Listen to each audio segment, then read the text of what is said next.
Let's be honest, staring at a company's financial statements can feel like looking at a wall of numbers. So, how do you make sense of it all?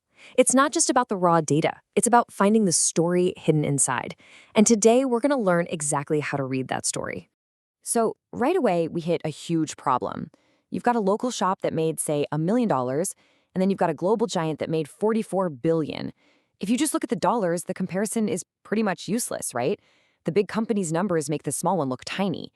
But does that automatically mean it's run better or is more profitable? Not at all. And this is the secret sauce. To really compare apples to apples, no matter the size, we need to get rid of the dollars and start thinking in percentages. This is called creating common-size financial statements, and it is the foundation for everything we're about to cover. It's how we see what's really happening inside a business.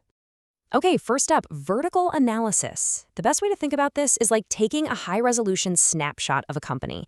It freezes a single moment in time and lets you see the internal structure of everything. So what that really means is all the math happens in one single column for one single year. We're asking questions like, okay, what slice of our total sales pie is being eaten up by our cost of goods sold? Or how much of our total assets are tied up in inventory right now? It's all about looking within one period. Now to do this, we need a starting point, a benchmark that we set to 100%.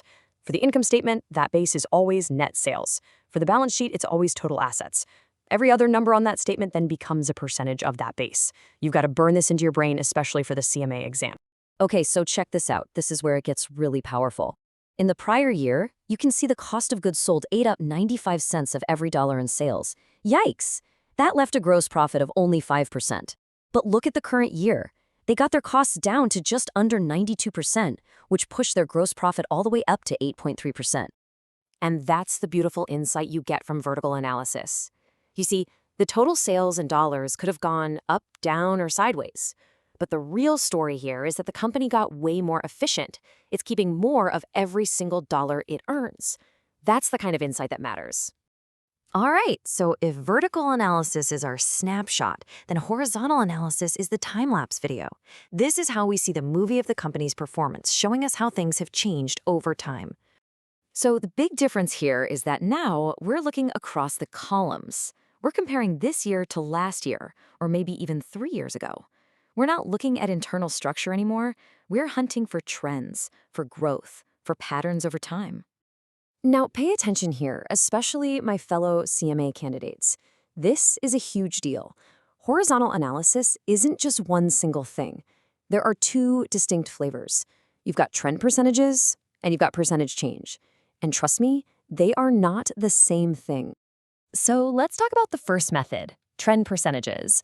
What we do here is we pick a starting point, a base year, usually the first year we're looking at, and we just decide everything in that year is 100%.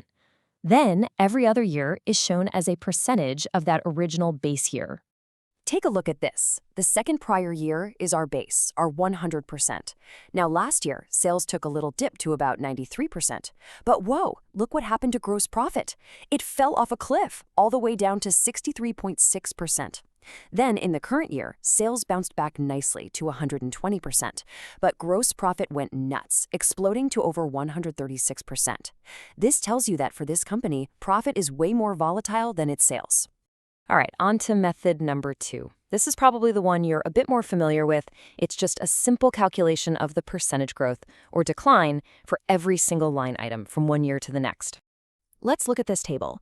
Okay, so sales are up by $400,000. That's a 28.6% jump. Looks good. Cost of goods sold grew a little slower at 24.1%. Even better.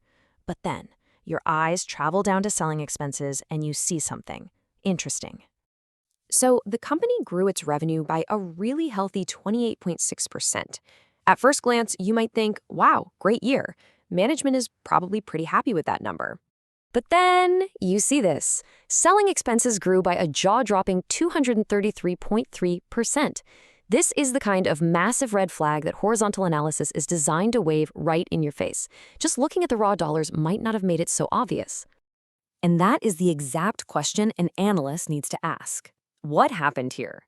Did they launch a huge, expensive marketing campaign that didn't pay off? Is there some kind of accounting mistake? This analysis doesn't give you the answer, but it tells you precisely where you need to start digging. So, we've got two powerful tools in our toolkit. But knowing how to do the math is only half of it. The real skill, especially when the clock is ticking on an exam, is knowing exactly which tool to use and when. Here's a super simple way to remember it. Use vertical analysis, the snapshot, when you want to see the company's internal structure or compare it against another company. Use horizontal analysis, the time lapse, when you want to see the story of how the company has performed over time and spot any trends. All right, for everyone hitting the books for the exam, let's lock this in.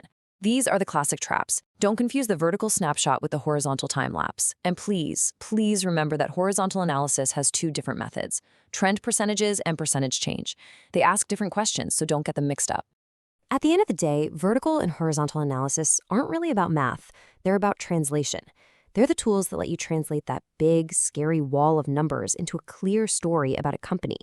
The only question left is, are you ready to read it?